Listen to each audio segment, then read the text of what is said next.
바쁜 일상 속 신발을 벗습니다. 그리고 발을 내딛습니다. 살갗에 닿는 차가운 자극, 오감으로 누리는 일상 속 명상. 건강에 좋다는 소식이 알려지면서 맨발 걷기가 열풍인데요. 마을마다 맨발 걷기 길을 조성해 시민들의 호응을 얻고 있는데요. 이거 안 하면 안 돼. 일단 겸손해지는 거죠. 자연과 하나 되는 거고. 최근 몇 년 새 맨발 걷기가 전국적으로 확산하고 있습니다. 특별한 비용과 노력을 들이지 않아도 간편히 할 수 있다는 장점과 함께 치유 효과도 기대할 수 있다는 맨발 걷기. 그 인기의 다양한 면면들을 살펴봅니다.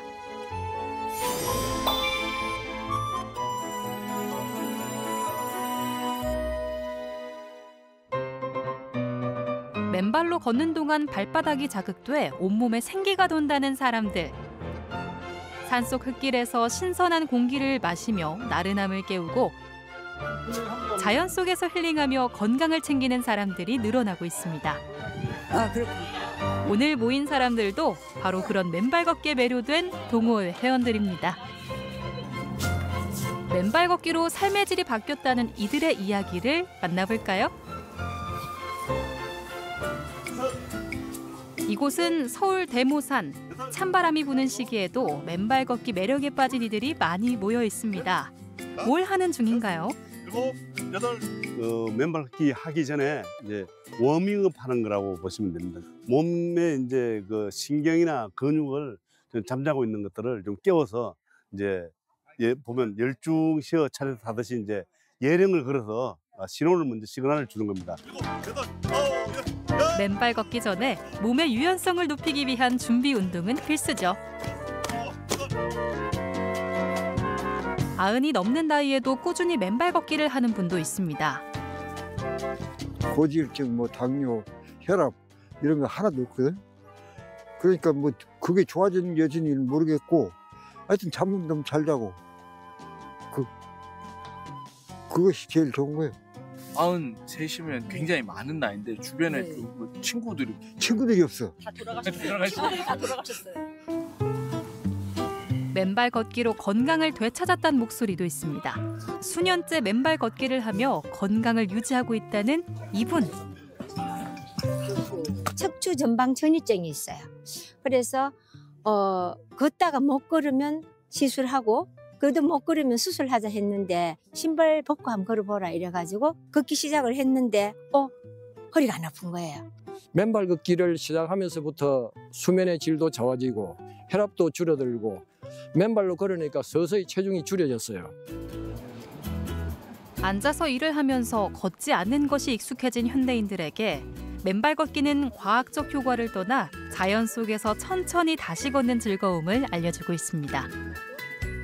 맨발 걷기의 효과 중에 접지 효과라는 게 있는데 우리 몸속에 땅속의 자유전자를 최대한 받아들여서 몸속의 모든 세포 속에 그 자유전자를 충전하는데 충분한 시간이 한 40분 정도 걸리더라.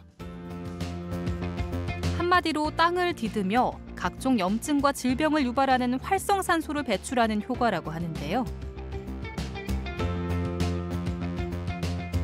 우리가 스트레스에 노출되거나 운동 부족 등으로 노폐물이 신체에 많이 쌓이면 생겨나는 활성산소.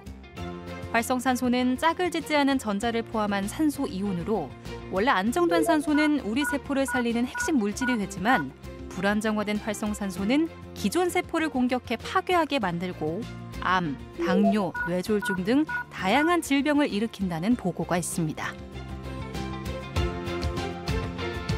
직장 다닐 때 2만 보, 3만 보를 하루에 한 두세 시간 이상을 걷고 했는데도 제가 코로나 후유증을 걷고 그게 낫지 않더라고요. 신발 벗고 걷는 순간 그게 한 2, 3주 내로 그게 다 없어져.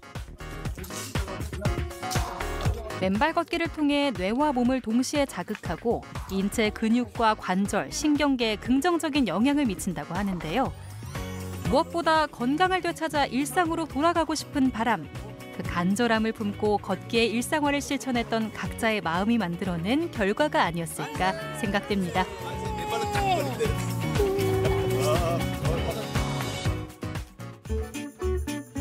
맨발 걷기를 하는 장소도 굉장히 다양한데요.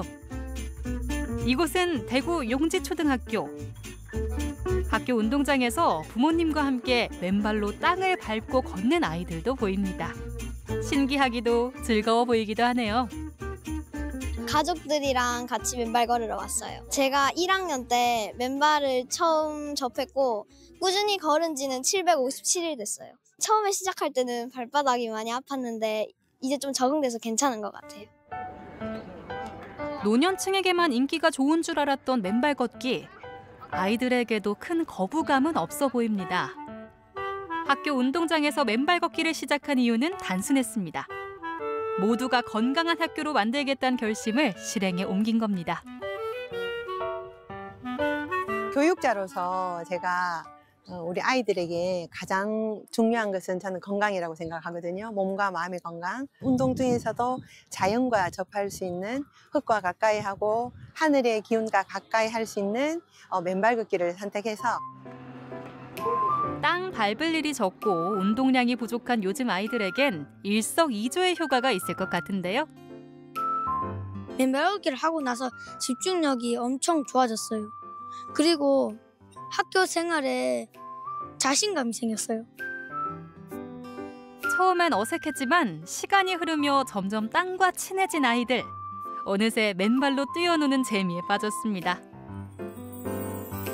맨발 걷기를 하면서 자기 몸과 마음을 체크하고 들여다보고 알아차리는 최고의 공부라고 보기 때문에 관계 회복이 굉장히 도움이 되었다. 그래서 학교 폭력 같은 것도 도움이 되지 않았나 저는 그런 생각을 하고. 요즘에는 안전상의 이유로 학교 운동장을 닫아놓는 경우들이 많은데 이곳의 경우 반대로 학교 개방을 통해 주변 지역민 누구나 학교 운동장을 드나들 수 있게 했습니다. 학교라는 공간이 배움의 장소이기도 하지만 지역 주민들이 함께 운동하고 교류할 수 있는 공간으로 확대된 겁니다. 저희들은 밤에 계속 문을 열어놓거든요. 아이들 공부하는 시간, 수업 시간에는 문을 닫고 그 이외에는 다 여는데 주민들이 너무 감사하고 여기를 관리를 해주시는 거예요. 스스로 휴지를 주워주시고 돌멩이를 주워주시고 지역이 같이 행복해지는 지역 문화의 센터가 학교가 지금 되지 않나. 대구에서 설립돼 10년 이상 전국으로 맨발 걷기를 전파하고 있는 대한민국 맨발 학교. 2013년 3월 1일자에 제가 맨발 학교를 만들었기 때문에 한 11년 정도 됐네요. 맨발 학교에는 5가지가 없습니다.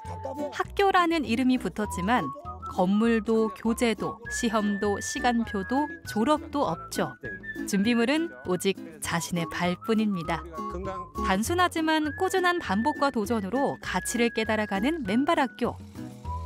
맨발 걷기는 내가 만나는 모든 자연에 감사하고 내 몸 안에 있는 자연 치유력을 믿고 맨발로 맨 땅을 내 몸에 맞게 걷는 것. 이게 맨발 걷기의 정의입니다. 대구에서만 5,000명 이상의 회원들이 맨발 걷기를 실천하고 있다고 합니다. 강요 없이 걷고 인증하며 스스로에게 상을 주는 과정을 통해 도전의 재미와 맨발 걷기를 통한 즐거움이 깊어진다고 하는데요. 배기를 멈추지 않고 도전해 스스로 변화하는 모습, 그 자체를 즐기는 것이 맨발 걷기의 또 다른 매력인 것 같습니다. 마침 3,000일을 걸은 분이 있다고 해서 맨발 걷기의 매력에 푹 빠진 이야기를 들어봤습니다. 양해동 그래. 제가 시작했는지 그건 10년 됐는데 3,000일이라고 있습니다. 그래서 100일, 1,000일, 2,000일, 3,000일이 있는데 맨발은 자기가 언제든지 할 수 있습니다. 이건 동네, 학교, 특히 학교 운동장이 제일 좋고 저는 제일 좋습니다. 건강을 회복하는 것은 기본, 자존감을 회복하는 긍정적인 변화도 갈수록 뜨거워지는 맨발 걷기의 인기 요인인 것 같습니다. 돈이 들지 않고 몸과 마음의 건강을 모두 챙길 수 있는 운동 때문에 걷기는 최고의 운동이라고 불립니다. 단지 신발을 벗어 던졌을 뿐인데 그 효과가 더 커졌죠. 흙을 가까이 한 학생들이나 사람들은 마음과 인성이 좋고 ADHD, 과잉 행동이 적다는 걸 알았어요. 그런데 맨발 걷기를 하기에 좋은 땅, 좋은 흙이 따로 있는 걸까요? 다 좋아요. 어느 흙이 더 좋다고 말할 수가 없어요. 그래도 혹시 맨발 걷기 명소를 추천한다면요? 내가 걸을 수 있는 집 근처에 학교 운동장이나 뒷동산이나 또 구청이나 군청에서 마련한 맨발 걷기 장소나 거기가요 최고의 맨발 걷기 명소예요. 도심 속에서 빡빡한 하루를 보내는 현대인들에게 맨발 걷기란 시간과 장소에 부담 없이 맨발로 땅을 밟을 수 있는 시간. 단순히 병을 고치고 건강이 나아지는 것 이상의 힐링인 것 같습니다. 맨발 걷기를 통해서 무슨 병이 좋아졌다, 무슨 병이 좋아졌다 그것도 중요하지만 그것보다 더 중요한 것은 마음의 주인이 되는 것. 전국적인 맨발 걷기 열풍에 발맞춰 지역에서도 맨발 걷기 참여 운동을 벌이거나 조례를 제정하는 등 시민들에게 맨발 걷기를 지원하고 있습니다. 지난 2023년 전주시에서 처음 맨발 걷기 활성화 지원 조례가 제정된 이후 전국 140여 개 지자체가 관련 조례를 만들었고 서울시도 서울특별시 맨발 걷기 활성화 지원에 관한 조례안을 제정했는데요. 앞으로 조례에 따라 맨발 걷기 사업을 희망하는 자치구는 시의 지원을 받을 수 있게 한 겁니다. 그 결과 서울시 안에서만도 약 100여 곳이 넘는 맨발 걷기 산책로를 만들었고 안전하고 쾌적한 맨발 걷기를 위해 서울시는 서울시 맨발 산책로 조성 및 관리 가이드라인을 마련했을 정도입니다. 이렇게 맨발 걷기 활성화에 나선 지자체는 점점 늘어나고 있는데요. 자체적으로 의욕적인 움직임을 보이며 맨발 걷기 활성화로 인프라를 구축한 구미시도 주목받고 있습니다. 도심을 흐르는 색강의 특색을 살려 조성된 구미의 수변공원. 고니가 쉬어가는 곳으로 유명한 이 생태공원에도 맨발로 걸을 수 있는 황토길이 조성돼 있습니다.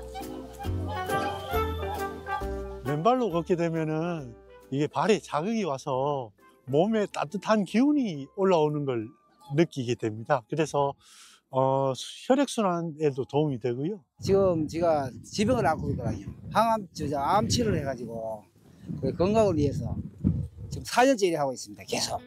걷기 하면 좀 어떤 게 좋은가요? 근력도 좀 오르는 것 같고 힘도 좀 나는 것 같고 모든 게 좀 좋은 것 같아요. 밥맛도 있는 것 같고. 높아지는 맨발 걷기에 대한 관심과 체험 수요의 증가로 인해서 권역별로 맨발길 조성에 나섰다는 구미시. 구미시의 맨발길은 지산 색강 생태공원, 현곡공원, 고화 들성공원 등 11개소를 10km 정도 조성했습니다. 지산 색강의 경우 황토길이 1km, 마사토길이 2.4km로 총 3.4km를 조성했습니다. 구미시의 경우 그동안 방치되었던 공간을 시민들의 건강을 위해 황토 맨발길로 업그레이드 시켰다고 합니다. 지산 색강 생태공원은 봄에는 벚꽃, 여름엔 연꽃, 가을에는 억새, 겨울에는 큰거니 도래지로 유명한 곳입니다. 사실 사계절의 특색이 뚜렷한데 그동안에는 이용객이 많지 않아서 사실 방치된 공간이었는데 한 번도 안 와본 사람은 있어도 한 번만 와본 사람은 없다는 말이 있을 정도로 아름다운 자연 속에서 맨발로 걷는 즐거움 때문에 작년 한 해 입소문을 타고 전국 각지에서 이곳을 찾았다고 합니다. 황토 맨발길 조성하고 활성화 사업을 추진하여서 작년에는 연간 30만 8천 명이 방문하는 결과를 나왔습니다. 하지만 맨발 걷기의 경우 외부 환경에 지장을 받을 수 있어 땅이 오는 겨울의 경우 운영이 쉽지만은 않았는데요. 지자체 일부에서는 이런 계절적 요인을 극복하기 위해서 동절기 맨발 걷기 장소를 조성하기 시작했습니다. 서울 서대문구의 경우 일찌감치 비닐하우스 형태의 반영구적 시설을 만들어 동절기 맨발 걷기 공간을 제공해 시민들의 만족도가 높았다고 합니다. 푸른 도시가 직원들이 철저하게 여기 관리가 되고 있습니다. 그래서 이렇게 보시다시피 겨울에도 이거를 잘 활용할 수 있도록 비닐도 이렇게 덮개를 씌워주시고 이것도 최근에 1년 된 노후 그 비닐을 싹 교체 이렇게 해주셨어요. 전국 최초의 황토길 보온 비닐하우스. 덕분에 추운 겨울에도 안전하고 따뜻하게 맨발 걷기가 가능했던 겁니다. 이제 봄 되면 이걸 들어 올리다가 가을게 되면 또 니라고 겨울에 이제 바람 안 들어오고 좀. 계절별 세심한 관리가 이루어진다는 입소문을 타면서 인기는 높아지고 시민들은 추운 겨울에도 마음 놓고 맨발 산책을 할 수 있게 돼 즐거워합니다. 많이 도움되죠. 밖에서 이제 춥잖아요. 밖에서 발이 시름 못하고 여기는 아무래도 바람이 없으니까 좋지. 계절적으로 겨울에 좋죠, 겨울이. 왜냐하면 여기가 바람을 막아주고 비눈을 막아주니까 어느 때든지 할 수 있잖아요. 서울 서대문구 홍제천 안산 벚꽃길, 허브원, 자락길을 연계한 안산 황토길. 경관 등의 안개 시스템을 설치해 항상 촉촉한 일정 질감을 유지하는 것은 기본입니다. 그 황토를 최상의 어떤 상태로 관리하기 위해서 거기에 자동 수분 공급 장치를 설치를 해놨습니다. 이거 전국 최초입니다. 그래서 타 지역에서도, 타 기관에서도 많이 그 벤치마킹도 많이 오고. 대부분의 황토길이 산속에 위치해 있다는 걸 감안해 시민들이 편하게 찾아와 이용할 수 있도록 하는 방안도 고민했다고 합니다. 산의 어떤 중턱에 위치하다 보니까 아까 어르신들이 저기까지 올라가는 게 쉽지가 않아요. 그래서 저희가 셔틀버스를 저희가 운행을 하고 있습니다. 이제 맨발 걷기는 단순한 건강을 위한 운동이 아니라 모두가 같이 즐기는 축제의 장이기도 합니다. 지자체들마다 각자의 자연 환경을 활용한 관광 아이템으로도 맨발 걷기 산책로를 만들어 축제를 열고 있죠.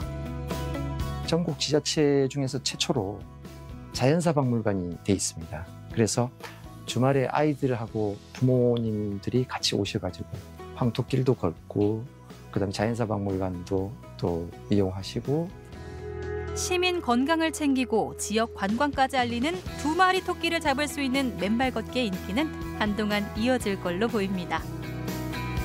자연이 이를 반영한 각 지자체 노력도 계속되겠죠. 주로 앉아서만 지내는 현대인들에게 하루 3km만 걸어도 다리의 혈액순환이 좋아지고 행복 호르몬이라는 세로토닌이 분비가 돼 면역력이 높아지고 긴장한 뇌를 진정시켜 통증을 줄여준다고 하는데요. 실제로 혈압, 불면증 등 다양한 부문에서 맨발 걷기를 했더니 나아졌다는 이야기가 들려왔습니다. 혈압이 제가 항상 혈압약을 35년 동안 먹었는데 혈압이 이게 보통 한번 치면 아침에 약을 먹어도 한 150, 160, 170까지 올라가고 그랬는데 그래서 본격적으로 걷기 시작했어요. 한 6개월 정도 걸으니까 이게 이제 혈압이 이제 완전 정상적으로 오히려 혈압약을 먹으면은 저혈압으로 떨어졌어요. 하루 걷고 이틀 걷고 하니까 소화도 잘 되고 기분이 너무 좋고 밥도 잘 먹고 그러니까 너무너무 좋은 거예요. 맨발 걷기의 운동 효과에 대해서는 어느 정도 이해되지만 의학적으로 선뜻 이해하기 쉽지 않은 게 사실입니다. 실제 근거가 있는 걸까요? 이야기를 들어봤습니다. 사실 사람들이 신발을 신고 다님으로써 발을 보호하는 효과는 있긴 한데요. 그 신발 때문에 발 안에 있는 내재근, 코어 머슬이 약해지고 발가락을 움직일 수 있는 섬세한 근육들이 약해질 수 있습니다. 그런 기능들이 퇴화될 수 있는데 맨발 걷기를 함으로써 그런 코어 근육을 강화시킬 수 있는 긍정적인 효과가 있습니다. 실제로 걷기는 누구든지 언제 어디서나 일상생활 속에서 실천할 수 있는 신체 활동입니다. 규칙적인 걷기는 모든 사망 위험 감소, 비만 위험 감소, 팔대암 및 심장병, 뇌졸중, 치매, 당뇨병 등 질환 발병 위험 감소 효과가 있다고 합니다. 맨발 걷기는 혈관 건강에도 좋다는 보고도 있는데요. 맨발 걷기를 한 집단과 운동화를 신고 걸은 집단을 비교했을 때 맨발로 걸으나 운동화로 걸으나 혈관 건강은 좋아졌지만 맨발 걷기가 운동화 걷기보다 훨씬 더 효과적으로 나타났습니다. 실제로 걷기 운동은 산책보다 큰 에너지를 소모합니다.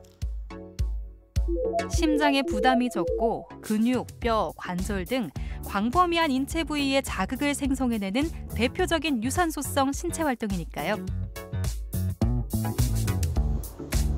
뿐만 아니라 걷기는 우울증 위험을 감소시키고 수면의 질을 향상시켜 정신 건강의 증진에도 기여하고 인지기능 향상에도 도움을 주니 큰 비용 소모 없이 가장 쉽고 건강하게 몸과 마음을 관리할 수 있는 운동법으로 보입니다. 일단은 우리가 말초 자극을 준다는 측면에서 많이들 지압을 하시잖아요. 그것처럼 발을 통한 자극을 강하게 줄 수 있다는 점에서 우리 신체를 깨우는 의미가 있다고 생각을 합니다. 그래서 우리가 뇌가 각성이 되고 또 바깥에서 맨발 걷기를 하시기 때문에 자연 환경에서 겪는 우리의 그런 심신의 안정감이나 그런 운동을 통해서 주는 유익한 효과가 있다고 생각합니다. 하지만 좋은 점만 있는 건 아닙니다. 주의할 점도 있습니다. 운동화 걷기는 발을 보호해주지만 발바닥을 제대로 자극할 수는 없고 맨발 걷기의 경우도 마찬가지로 발바닥 자극은 충분하지만 안전의 위험은 뒤따릅니다. 맨발 걷기를 함으로써 발가락 움직이는 섬세한 근육을 강화시킬 수가 있고 그다음에 균형 감각 훈련에서도 좋은 점이 있기 때문에 낙상을 예방하는 효과가 있기 때문에 중장년들한테 더 좋을 것으로 생각되어집니다. 그러나 또 단점으로서 생각할 수 있는 거는 우리 유산소 운동 때 주로 활용되는 하지의 큰 근육들이 좀 활용을 못하면서 충분한 유산소 운동 효과가 없을 수 있다는 단점이 있을 수가 있습니다. 걷기 운동은 자신의 신체 능력에 맞춰서 걷지 않으면 오히려 건강을 해칠 수 있습니다. 건강한 성인을 100%로 볼 때 상대적으로 골밀도가 낮고 평형 감각이 떨어지는 노인의 걷기 강도는 60에서 70의 속도를 유지하는 것이 좋다고 합니다. 맨발 걷기를 할 때 특별히 주의해야 하는 사람들도 있다는데요. 이 맨발 걷기를 제일 조심하셔야 되는 분들은 당뇨병 환자분들이십니다. 이분들은 발에 상처가 났을 때 감각을 인지하기가 좀 힘든 경우가 있고 그 상처가 잘 낫지 않기 때문에 당뇨병 환자분들이 제일 조심하셔야 되고 다음으로는 족저근막염이 있으신 분들은 과도한 운동을 하지 않게끔 조심하셔야 돼요. 족저근막염이 있거나 아니면 그 평발인 경우에는 맨발 걷기의 충격으로 증상이 더 악화될 수가 있기 때문에 이러한 경우에는 안정화를 신고 걷기 운동을 하는 것이 더 좋습니다. 맨발 걷기를 할 때 제대로 걷는 것이 중요하다고 하는데요. 주로 걸을 때는 일단 먼저 이제 바른 자세로 해서 이제 뭐 좀 몸을 좀 가급적 똑바로 세우고 발을 이제 질질 끌지 않고 일자로 하면서 이제 뒤꿈치부터 먼저 닿고 이제 엄지발가락을 중심으로 해서 걷는 그런 걸 추천을 하고 있습니다. 인간의 발이야말로 인체공학상 최대의 걸작이자 최고의 예술품이다. 레오나르도 다빈치는 극찬했습니다. 오장육부의 집합체라는 우리 발. 여러분도 자연 속에서 신발을 벗고 힐링을 즐기는 맨발 걷기의 매력에 빠져보시면 어떨까요? 맨발 걷기는 신체에 자극을 주는 아주 좋은 운동입니다. 맨발 걷기의 핵심은 내가 만나는 모든 자연에 감사하는 겁니다. 얘들아, 너희도 맨발 걷기 같이 하자. 정말 재밌어.